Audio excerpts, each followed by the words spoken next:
This podcast is brought to you by Primary Arms. Primary Arms seeks to provide the best shopping experience for everything firearms. With over 13,000 products from over 400 top brands, Primary Arms carries a complete selection of rifles, handguns, firearms parts, shooting gear, apparel, and more. Every order comes with a commitment to superior service, backed by fast shipping and an expert support team. Primary Arms, serving freedom since 2008. Find out more at frn.deals/PA. Welcome to the AR-15 podcast. This show is for you if you just bought your first rifle or if you've been building them for years. There is something we can all do to take our black rifles to the next level. My name is Nick Dooley. I am joined, as always, by my co-host, Tyler Brockle. Hey, everybody. Garth might pop in a little bit. He is out in the field, so internet and tractors is something new that I am not used to, but it is a thing now. So he'll try and be popping in because, well, farmers got a farm. And we're joined tonight with Matt from Expo Arms. How we doing, Matt? Good. Thanks for having me on, guys. Yep.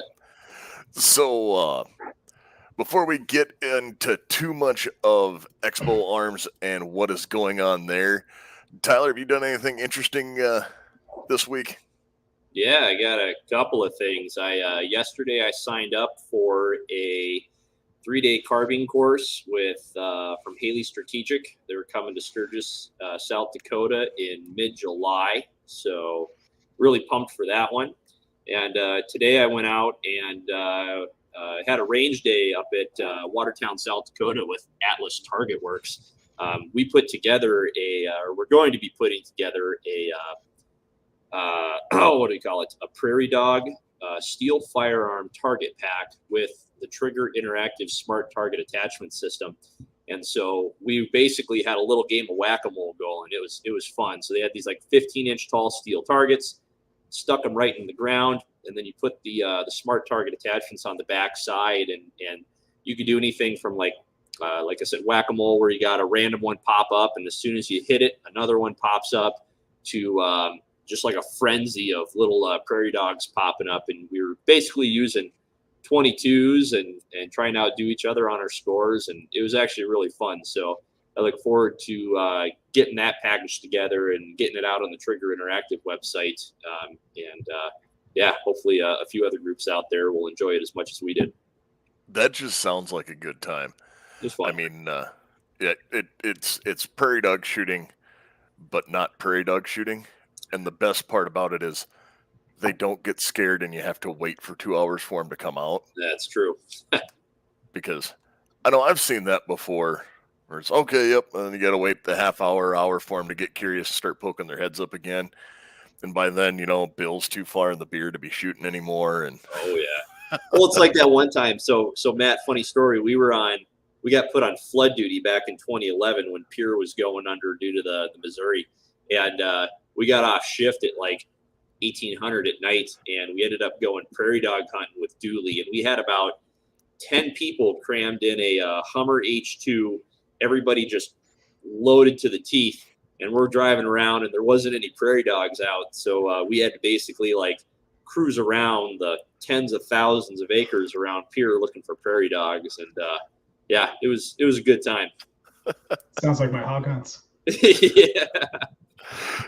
Yep, it gets to be a little bit where it's okay. Yep, there's a town, and a lot of it was on public ground, so you'd stop and then get 2 or 3 shots off, because that was before I became heavily invested in silencers. Yes. Welcome. Yes, that was over 10 years ago now that happened. I know, right? That's nuts. Yep. And what about you? Did you get anything this week? This week I came back from a firearms trade show. I went to Texas Tactical Police Officers Association. Oh yeah. So not too much shooting this week. It was over near Austin in Texas. And, we got to check out all the cool new stuff for all the police, get to check out all the flashbangs and everything like that, and see some of our vendors, check out all the new stuff from Forward Control Designs that's coming out. Some cool stuff. What did you see? What was your favorite thing that you saw at that show that was new? That was new. Yeah. I don't know if I can talk about it yet, but all right. Roger doesn't kill me. Favorite thing that you can talk about? Favorite thing that I can talk about. Oh man, well, this was mostly police, but there was this flashbang company actually has reusable flashbangs with high flash propellant 12 gauge shells. So, you kind of see some of that civilian legal stuff coming onto the market out there, and people are starting to grab that. This thing was LE restricted, but I don't think it's too hard for a civilian to make their own. So it's pretty interesting to check out. Right on. This sounds like a thing I might need. Yep. It was funny because earlier, probably the end of last week, Julie and I were talking about some random stuff, and I had just watched one of Granthum's videos labeled "How to Survive in an Urban Environment" or something along those lines. And he's sitting there and he's like saying, "Look, you basically need a breaching shotgun and breaching shells." And I'm sitting here like, I did not know this. I need to get some breaching shells because I didn't know what they were. I knew they had them, but I didn't exactly know what the makeup was of what was actually in the shell. And we were chatting about that. We're like, yeah, that's kind of a neat thing to have on hand. And I think, Julie, you said you've actually trained on them at one point, right? Yep, I did, not extensively, but I have done a little breaching in my day and got to train with, how to properly use a breaching shotgun. And that's part of the reason for, like, you'll see some of the breaching shotguns have there's a guy in Volga, South Dakota who gave a term to these muzzle devices that I still use to this day, and he calls them the DNA sampler devices. Yep. Where it's pointy and you stab it into the door and at an angle, and then you can shoot into it because it has that solid contact. And other than that, the only thing that those devices are good for is tearing up the floor mats on your pickup. Yeah. Black Rain Ordnance, I'm talking to you. So when you mention, stuff coming on the civilian market like that, we're all for that kind of thing. Oh yeah, definitely. Check out Royal Arms, I think he's called. Royal? Yep, Royal Arms. He's got some other 12 gauge stuff. It's pretty interesting. Well, that is cool. So since we're just talking a little bit about muzzle devices, why don't we kind of move in and slide into talking about Expo Arms? Because the first thing I ever saw from you guys was actually a muzzle device. Okay. And it was actually a chemo muzzle device. So, it had that ability to mount the dead air silencers to it. Yeah. So that's actually our 1215 muzzle brake that we partnered up with Forward Control Designs on. So we saw the need for, I guess I'm spotlighted over here. But, I was going to say, you can hold that up again so you can. So obviously everybody likes muzzle brakes and flash hiders. People are obviously adapting to the chemo system, whether you have a dead air can or not. And, we really saw a need for more muzzle devices for shorter barrels. So Roger already has a 1215 KM system out. And, I reached out to him because he's been such a good partner with us, because we were actually in the middle of designing a 13.9 barrel, which I have right here. Another little shameless plug for Expo that's coming out very soon. So this barrel is not like your normal 13.9s. It's 13.95. And the reason why I went with another quarter of an inch, half an inch, is because, or actually a fraction of an inch, it's because there's so many muzzle devices out there that are just not long enough to get that 16.1 OAL. So we came out with the 1215 KM, which is a little bit longer than Rogers, to reach that 16.1 inch overall length on a regular 13.9. And obviously great recoil mitigation, hooks up to your dead air can right away. But 13.95, the cool thing about this one is if you want that short length and you want the ability to run your Surefire can, go for it. This thing is going to work with a War Comp. It'll work with a SOCOM muzzle brake as long as you're running one shim on it. So we really practiced that one. We ported it properly. We've done a lot of testing on it. And, this is probably my favorite barrel that we don't have out yet. Very cool. And I'm assuming just a 1228 thread on it? Yeah, half by 28. One half 28 thread, sorry. Yep. And Not 12. We're not doing metric. Yep. Yeah, I get my MPXs, man. I get messed up a little bit. Yeah, Yeah, 1 my half MPX does it 28.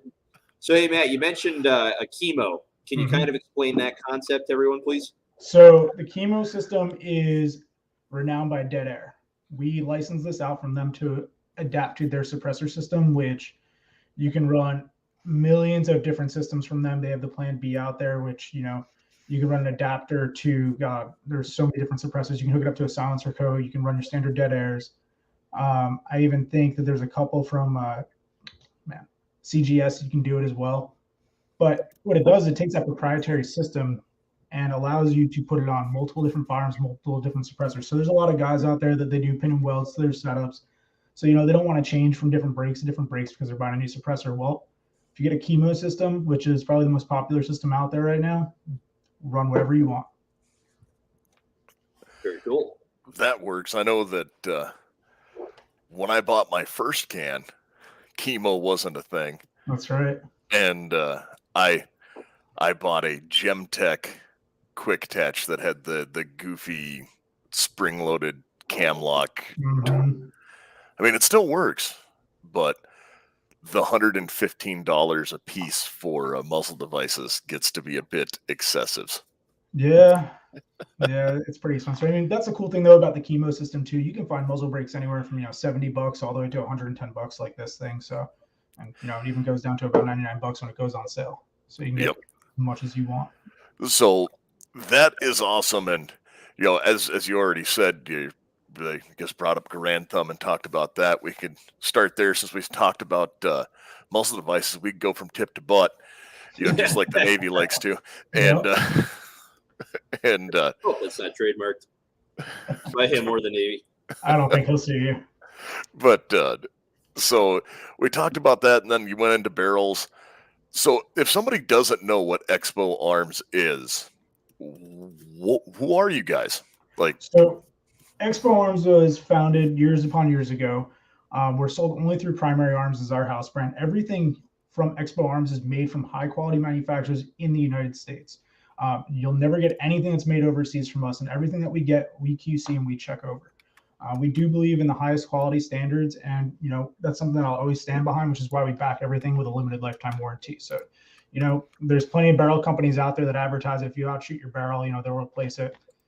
Realistically, you're probably never going to outshoot your barrel, but if you ever do, give us a call. We'll take care of you.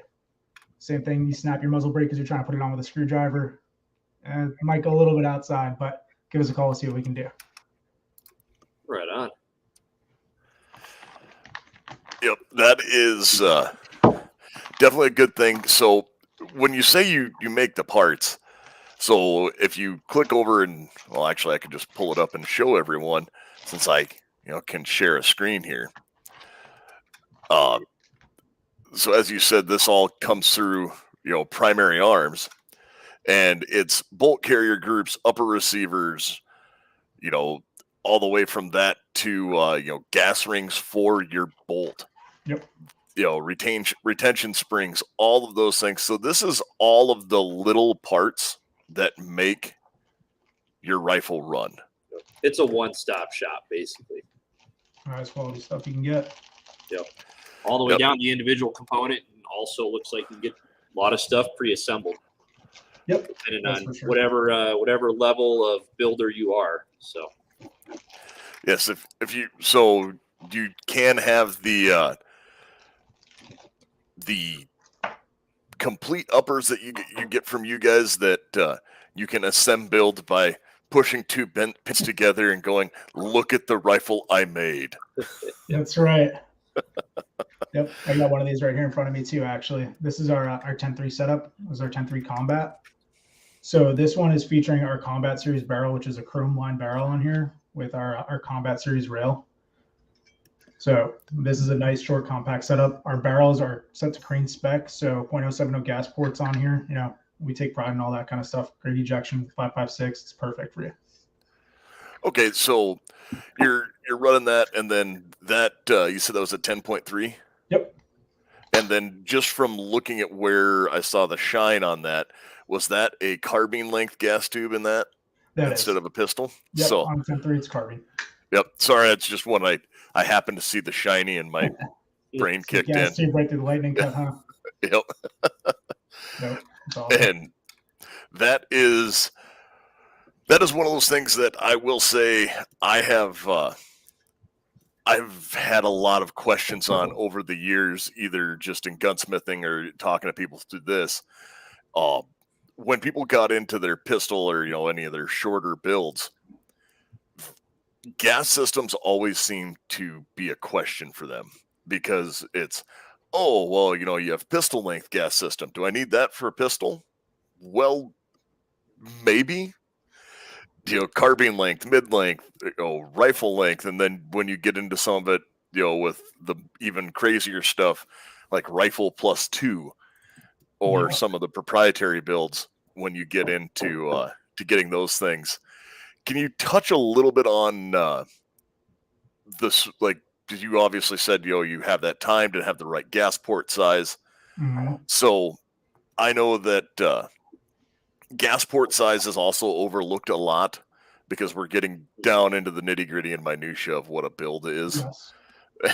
And like, there's few people who look at a spec sheet to see what size a gas port size is.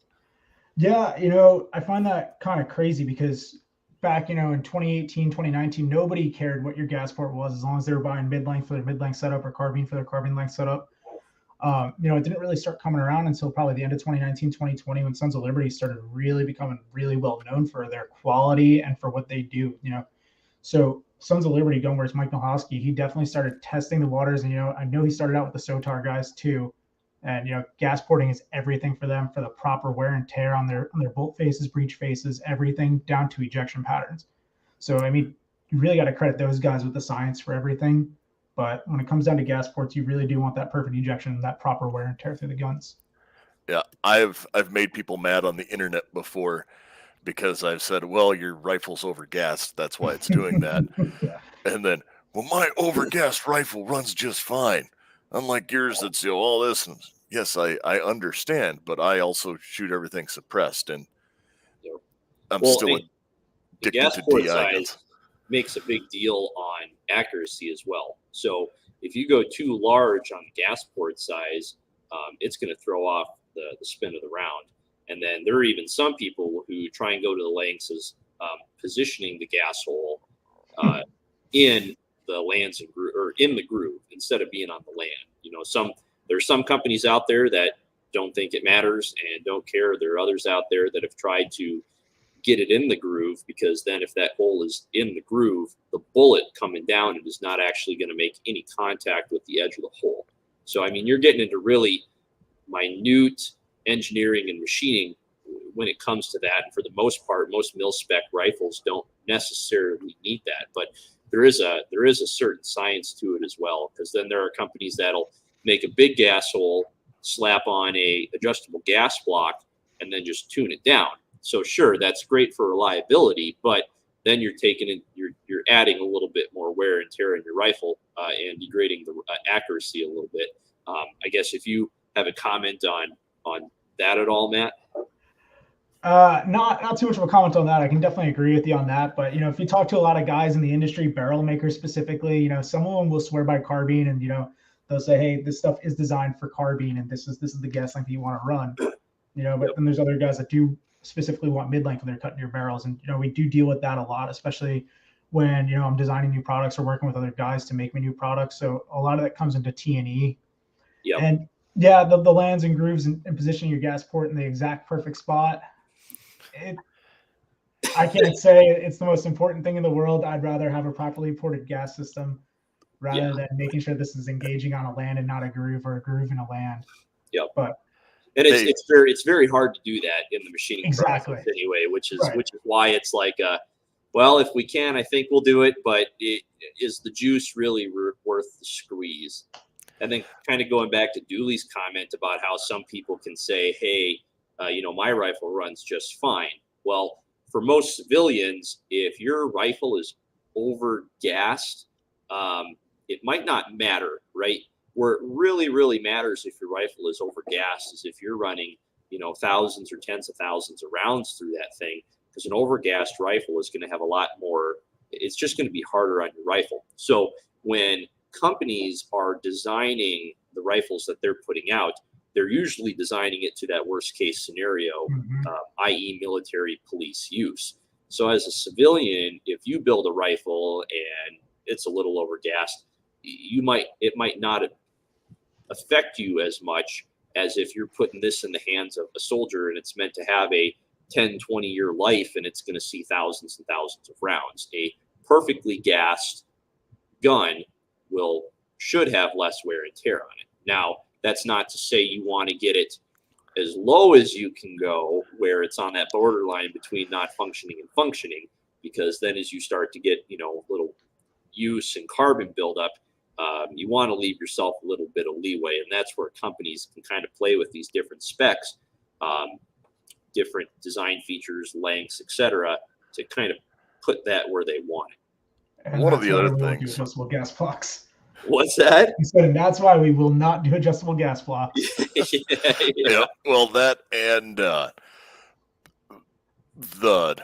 selling to the civilian market is a lot harder for a manufacturer than a selling to the military or law enforcement, because military and law enforcement have a set round that they are going to use. Like, the Army uses M855. That is what the Army shoots, 100%. And when you have 855 running, that's very predictable to do. When you're selling it to everyone down the street, they might be running, this guy might be running only Black Hills ammunition, Black Hills gold match ammo through it. I want to know that guy. What? So I want to be friends with that guy. Or you might be running the finest diet of Tula and Wolf steel case.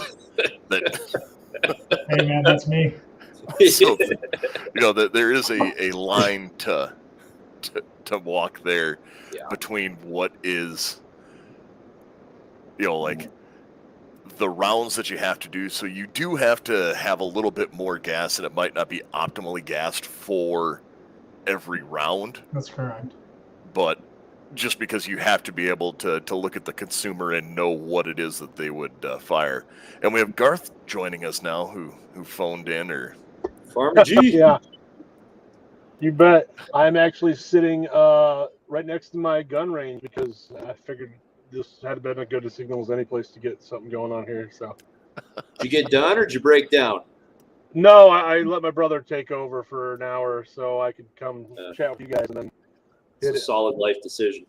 hit it heavy tonight before the rain comes. So, well, fair enough. We're just obviously you heard us going down some of the rabbit holes with ammo and Science. But so Garth actually has one of the brakes, and then he has the upper, but that was sent out to test out, and I haven't got to see it yet because I haven't been home in a while, and it's when I get back home, I'm excited to try that out on the rifle that he has for that 16-inch. That I know you showed us your 10 and a 13.9 barrel, but the 16s are still fairly popular for you guys, aren't they? Yeah, 16s are definitely the most common ones that we sell, and it's because it's priced properly for your everyday shooter. A lot of people definitely pick that up, and a lot of first-time shooters pick that up. So the most common size out there right now between different types of guns are definitely your 16-inch rifle. So I think that's really what they're building with, and especially with a lot of laws going over to New York, going over to California, it's a lot easier for them to build stuff too. That's a 16-inch setup. So our Patrol Series 16-inch is definitely the most popular. Yeah, well, and I understand that some just because I remember when I first kind of got into the ARs and building them and stuff, before I understood all of the laws that went into what's an AR pistol versus what's a what's a felony. And it's okay, 16 inches is just a safe bet because that's federally legal everywhere. And then like I've seen guys who are running 14.5-inch guns with braces on them because they don't want to pin and weld. And okay. Struggle is real. So you talked about Expo Arms came up years ago, and they are the house brand of Primary Arms. Yep. Made specifically for Primary Arms, sold exclusively. Yep. And so are you on the Expo Arms side or our sponsor Primary Arms side? So I manage all of Expo Arms, and I am also the merchandising manager for primaryarms.com. Okay, so you get to wear all the hats. I get to wear a lot of hats. This is one of them, the Primary Arms hat. But yeah, I help manage the 15,000 SKUs that we have live on the website with a whole team of buyers. So it's a fun job. And that is one where when Garth and I were super excited when Primary Arms came on board to sponsor the show, just because there are so many things available at Primary Arms. Like from med kits to, barrels and parts in between. It's not just gun parts, basically. I mean, you got optics and everything else. Yep. I actually have a buddy who, after he found out we were sponsored by you guys, became a big supporter, and he got his $80 of free primary bucks or whatever it was, and he went, well, now I have to build an AR. And about $1,000 later, from $80, he was angry at me for some reason. I don't know what I did. That's how it works, man. We give you an extra $20 on top of whatever you're buying for the sale, and you're coming back and you're picking up a sweet lower and building it out. That's what we like to hear. That's when you're just poking through your house and you find a detent pin and you're just like, well, fuck, now I got to build a gun. That's me. What am I going to do? What else am I going to do with this? I'm slightly terrified to get back to my basement because I think I have a solid week's worth of builds to accomplish. You're going to have your wife just put it in the garage and set a box out by the front door every day just so you can ease into it. If I get down to pick up my gun tomorrow, I'll send you a picture and see how bad it is.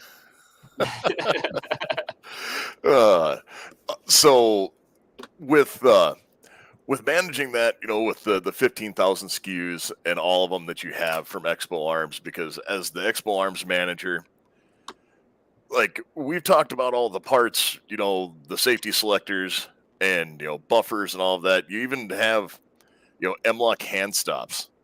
Yeah. What kind of thought processes go into what's your next avenue of things that you're going to be looking at? So we really want to support the AR-15 lineup, common rifles, sporting rifles. It's definitely an AR. We want to really accessorize that as much as we can. And we do put a lot of thought into the products. We just came out with the BSD. I'm not sure if you guys have this or not. This is our barrier stopping device. This is a really small part to outfit your gun, but believe it or not, this thing took a lot of time and a lot of revisions to come out with to meet our specs. We put this through a lot of use. We slam this thing up against a lot of barriers. We use it in a lot of competitions, each and every one of us, and this thing held up. This thing is probably my favorite hand stop hat, not because I designed it, but because it's pretty damn rugged. Is that aluminum or polymer? It's aluminum. Right on. And then what kind of coatings do you guys use? Everything black anodized? Yeah, everything's type 3 hard coat anodized. Okay, right on. Yeah, we do actually have 1 or 2 handguards that are Cerakoted FDE. But okay, so any of your internals, do you guys use nitride or DLC or nickel boron or anything like that on So our bulk carrier groups, we have phosphate and we have nitride. I have a phosphate Carpenter 158 right here. All the bulk carrier groups that we use are going to be Carpenter 158. These things are coming out of one of the most well-known bulk carrier manufacturing houses out there, used by a lot of different high-end brands. There's no secret to that. Like I said, we don't make this thing in-house, but this thing is HPT and MPI tested individually. So you're going to get the best quality out of it too. Very cool. Full auto rated. And just from a glance, that is a full auto bolt carrier. It's not. Sure is. Yeah. Yeah, it's things to mention because some of us have the right things, but some of us. But no, and the full auto bolt carrier, and if it wasn't against like ITARs and several other regulations, we should have a long show about how to actually convert something to be full auto. But I have a feeling that would draw the ire of the government more so than we already do. If you guys ever do it, bring me back. Yeah, I mean, I can tell you where to get the parts and what to do at a different time, but yeah, and so your parts are nitrated, and obviously when you're flipping through and looking at these uppers, you have mainly 223 and things of that nature. What are the odds you guys are going to move up to the AR-10 market? Because I see some AR-10 parts and even some AR-9 parts. When's the 6.8 by 51 coming? Oh man! Well, we just talked about it on our last show. 277 Expo, right?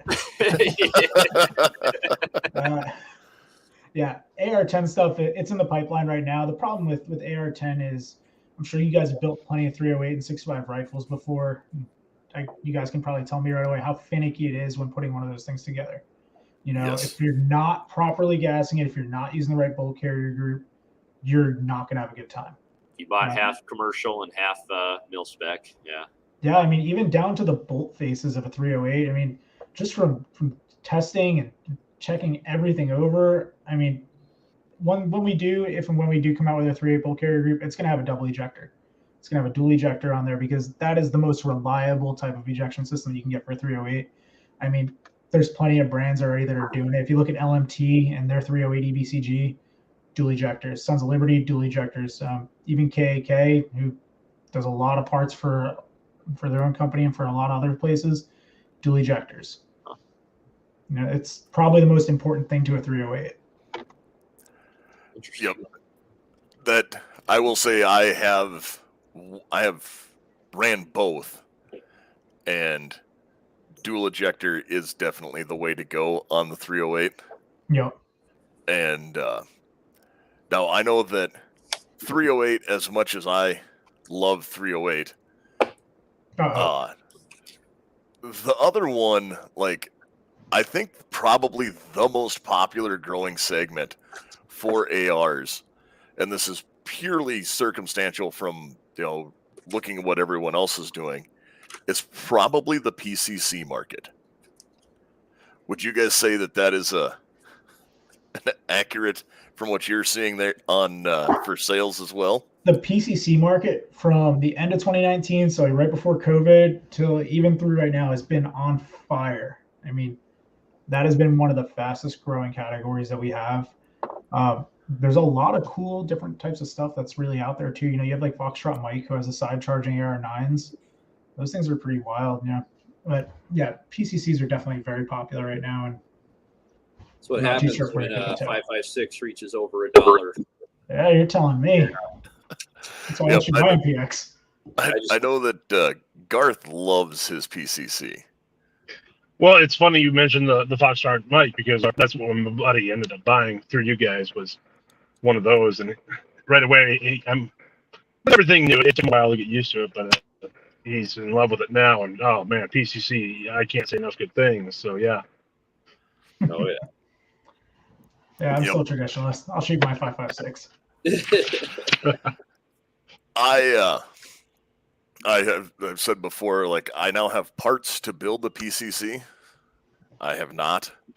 I have a PCC that I shot at the local, USPSA competitions, and I shot a Beretta Storm for several years, purely because it took 92 megs, and for some reason I have like boxes upon boxes of Beretta 92 megs. Weird. It's the glorified space gun over there. Which one? The CX4. Yeah. They are, and like, working on them is one of the least fun guns to work on, because like even the hammer and trigger are plastic, so you can't even really like polish them up to make them that much better. Like you can do a little bit, but not a lot. How do you have Plastic a hammer, huh? plastic trigger, or sorry, a plastic hammer Yeah. that's relies like metal inserts on it, or Yeah, it's weird. The only other company I've ever seen, so I technically have 2 guns with plastic hammers Huh. because I have a New Frontier Armory that I picked up the day before Sandy Hook, and it was a polymer because it was like $100 for a completed lower, and I was gonna do a 20 or well, I threw it under the back seat of a pickup, and it's still running, but it has a plastic trigger and hammer as well. interesting. Yeah, I've seen that. ATI too. Yep. Well, the ATI, like, I don't know how long those have lasted, but that's one where I can say that one's actually got a good number of rounds through it and shot more than a couple of coyotes just because it lives underneath the backseat of a ranch pickup. As long as it's got some bodies on it, right? Yep. So do you guys have a lot of long distance parts on your website as well? We're really breaking into that. We're really getting into the PRS style stuff right now. Even myself, I don't even have a bolt gun for PRS shooting. That's actually been my topic all week that I've been annoying all my staff about is, hey, what bolt gun should I get? What bolt gun should I get? What bolt gun should I get? Well, the answer is you build a gas gun and just do a gas 6.5 Creedmoor, and you can still shoot to a mile. Yeah, and I was going to do a 6mm arc. Speaking of that, especially because guys, they have this crazy 6mm arc Super Duty coming out and everything. That thing looked pretty cool, but I think I settled on a 6mm Creedmoor. I don't know why. Well, it's a 243 Ackley improved, but it's exactly what it is. That's exactly. Yeah, sorry, the old caliber nerd in me will come out there. The 6mm arc is such a neat round. And it went a way that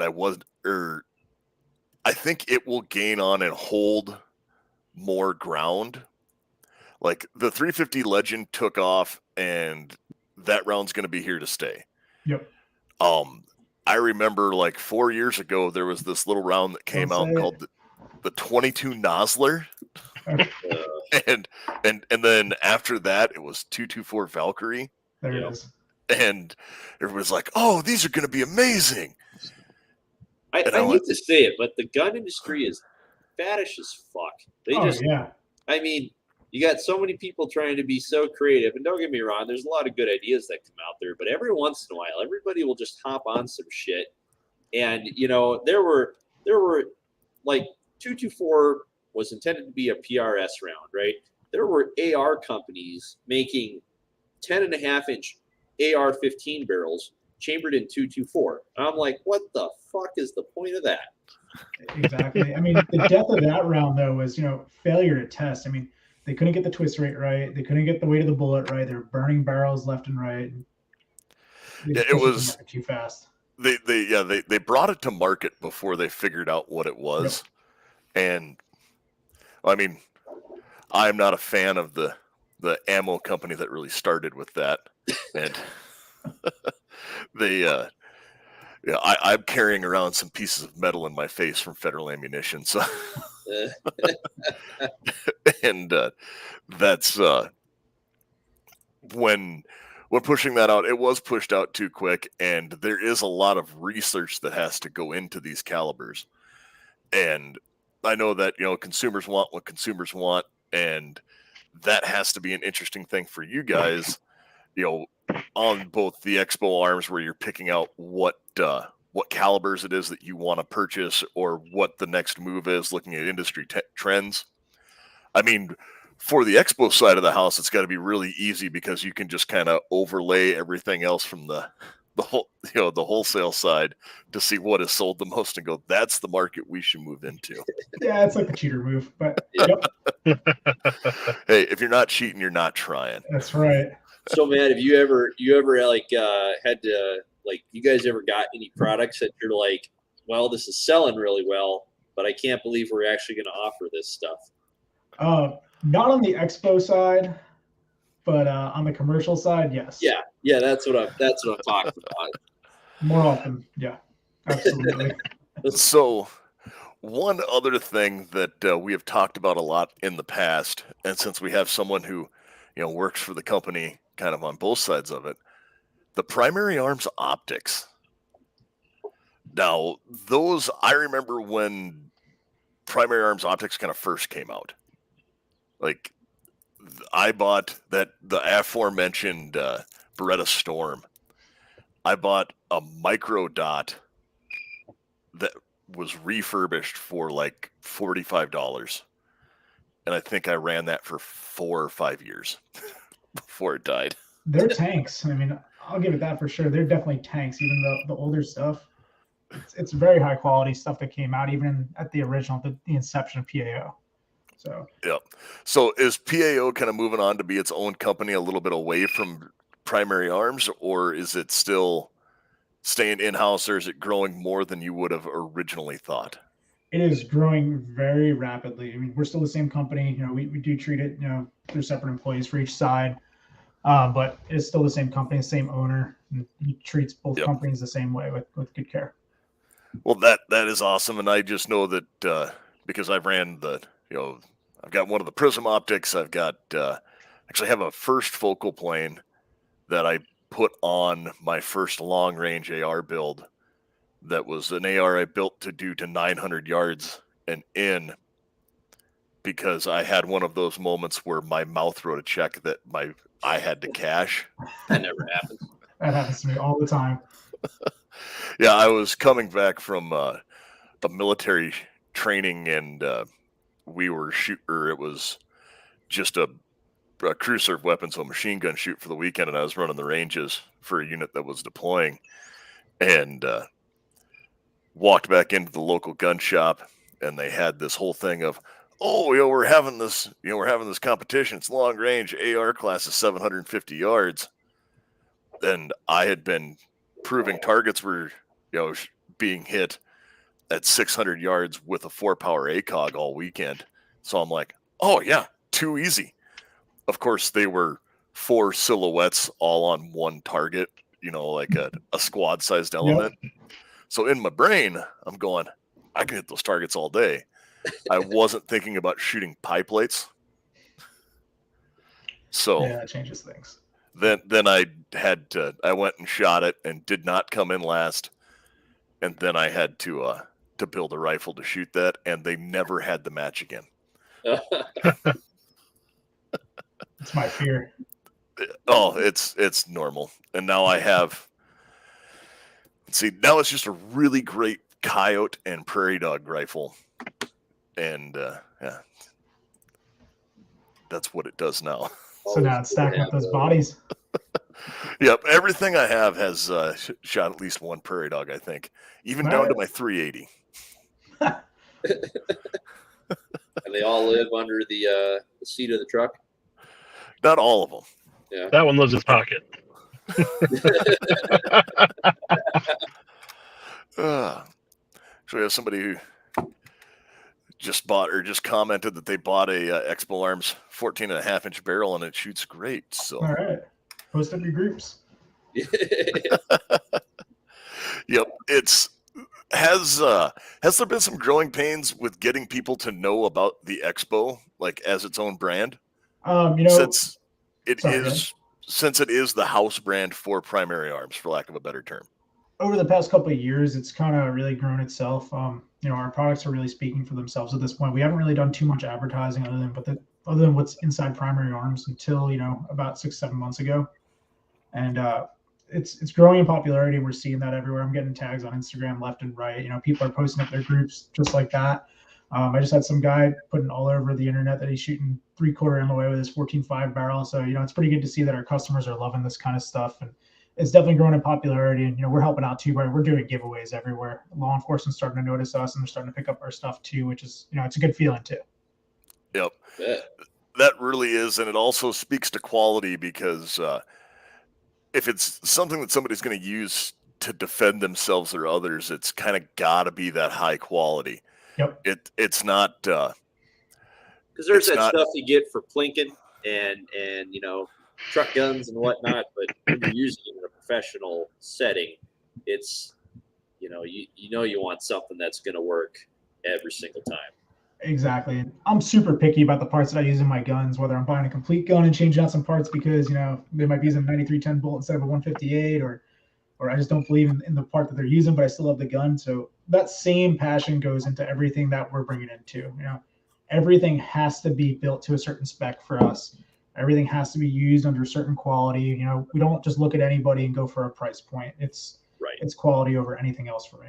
Well, I mean, at the end of the day, you're selling complete uppers and complete assemblies, and that all of that stuff has to work together. And, exactly. It's different if you go out and you build an AR and you grab a whole bunch of different pieces from a whole bunch of different guns. Yes, by mil spec standards, those should all fit together, right?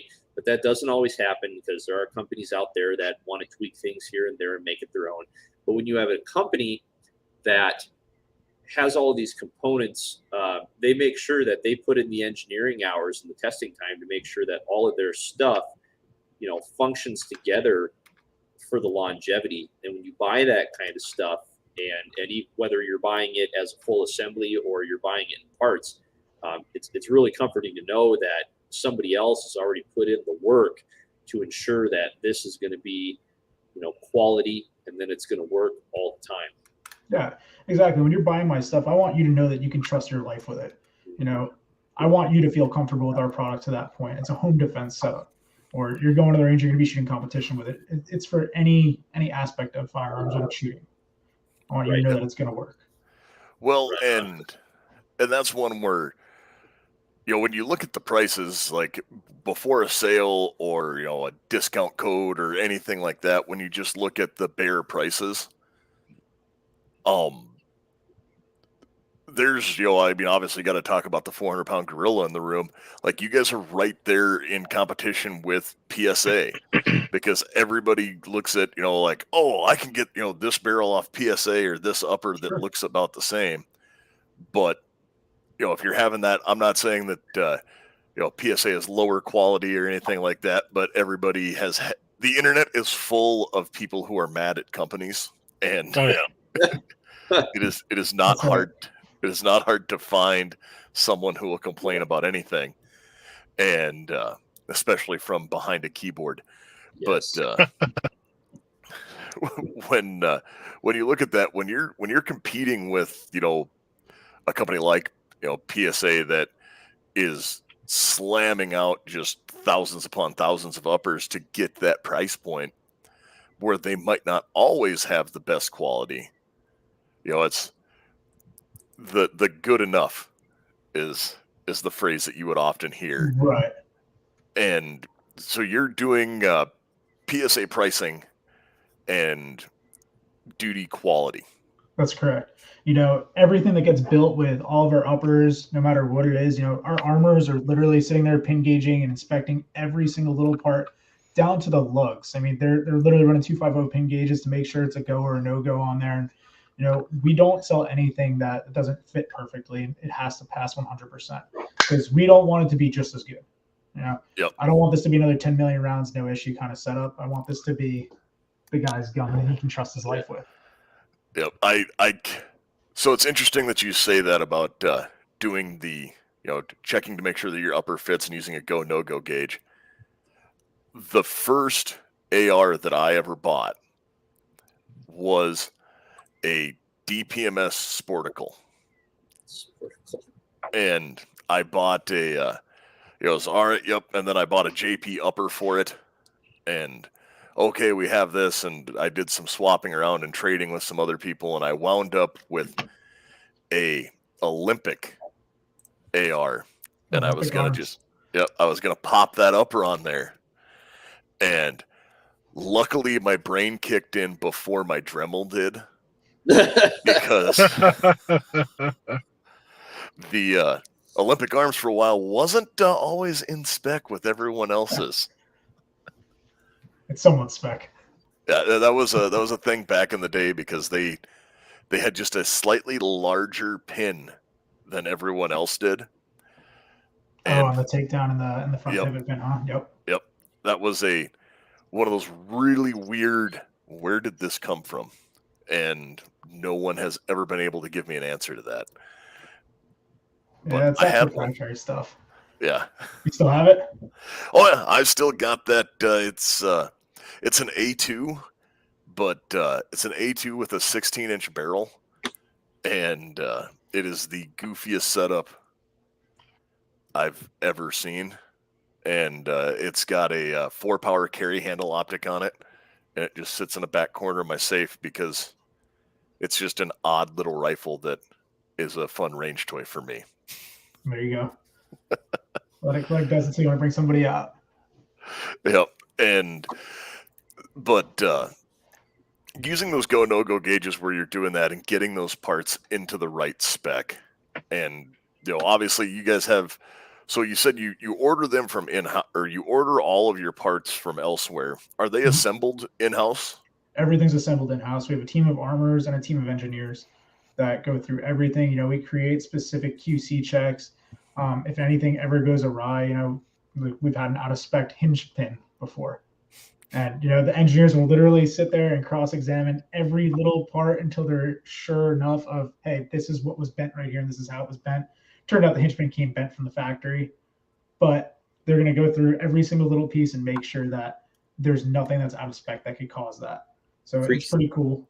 Freaks you out until you get to that conclusion, though. Yeah. Oh, yeah. You have no idea. I'll be going over to that building, every morning, checking in, seeing how it's going, letting the armors do their thing. And, I'll be sitting there trying to recreate it with the same upper until you finally pull that hinge pin out. You're like, damn it. Yeah. How did this? Exactly. Yep. And that's one where, anytime you do a bunch of manufacturing, like QC is so important because there are things that just don't come out of the mold right. That's right. And there's varying levels of QC too, right? Like to do 100% QC is probably not, it's not economically sustainable for a company. And so companies have to set their limits. Like, are we testing 1 out of every 10, 1 out of every 50, 1 out of every 100, 1 out of every 1,000, etc. And there are, different there are a lot companies out there that have, a wide range of what they consider, quality control. So that's another thing that makes, like higher price companies, even though you don't necessarily see it in your weapons and parts, you see it in the fact that you don't have issues, because even high-end companies that do take a lot of time, they can always, every once in a while, have an issue. It's just, you got human error in people running the machines. You've got suppliers not necessarily giving you the right materials or the right specs, etc. There's a lot of stuff that can go wrong, but in these quality control programs that companies set forth, it pays off in the end, because the more quality control you have, the less likely there are to be issues once the product gets out on the market. Right, exactly that. Yep. No matter what you do, there's always that Monday morning gun and the Friday afternoon gun. Mm-hmm. Like anytime you build something, there's the one that's built first thing on Monday morning and the one the end of the day on Friday. Yep. And they each have their own unique set of issues of, it's good enough. You guys, Matt, do you guys have full auto Fridays on at PA? Not in the office, but at the range. No desk pops there? No, luckily no desk pops. You have the sign up X amount days without desk pop. I just sent somebody that picture like 2 weeks ago. Yep, it has been so many days without a desk pop, and that is probably good for everyone. And so, guys, do you have any more questions for Matt before we let him go to enjoy the rest of his evening at home? No, I feel bad. I didn't get to ask so many questions. I kept, scouring the website there to find things, and all I did was add a whole bunch of stuff to my shopping cart while we're listening to you guys talk about how awesome Primary Arms is. So, Well, thanks. Matt, are you going to be at the Primary Arms range day before NRA? I will be. We'll even have an Expo Arms booth out there. So if you guys want to come shoot some of our stuff and check it out, you're more than welcome to. Yeah, well, I'll actually be a vendor out there, so if I can sneak away, I'll try and do so. But Yeah. you, has that been fairly stressful for you getting all that stuff lined up? No, I'm sure it's for marketing. I just kind of tell them what I want to see at the table, and I give them all my Expo Arms stickers, and see you guys. You just show up, give out the free swag, everybody loves you, and you pop smoke. Right Yeah, on. the guy wears the Expo Arms shirt, and I'm running the other way. That is awesome. You know, unfortunately, I think there's two things that we can't find at Primary Arms, and that is one, VZ grips. VZ grips are made from machined from a solid block of G10. G10 is great because it does it with the unique texture. It doesn't get slippery in mud, blood, sweat, or water. And VZ grips have available rifle grips in both regular and shorty versions, along with grips for your 1911, Beretta, CZ, and etc. Over 25 styles and 27 different colors are available. Use the code AR-15 podcast for 10% off VZ grips. And I suppose the other one is Patriot Patch, patriotpatch.co. Yes, Patriot Patch Company. Patriot Patch, where you can find all of your morale patch needs. And give Jake and the guys over there a like and sign up for their Patch of the Month Club, where you can find amazing, timely, and apropos, sometimes to what is happening in the country, and sometimes just because it's cool Mandalorian things. Yeah. But give both those companies a check out or a look before you get going with that. I was just going to see if anyone had anything else to say before we shut it down for the night. No, man, it's been great. I've been quasi surfing pretty much everything on the Primary Arms website since then. Yeah, it's probably going to be part of my wallet.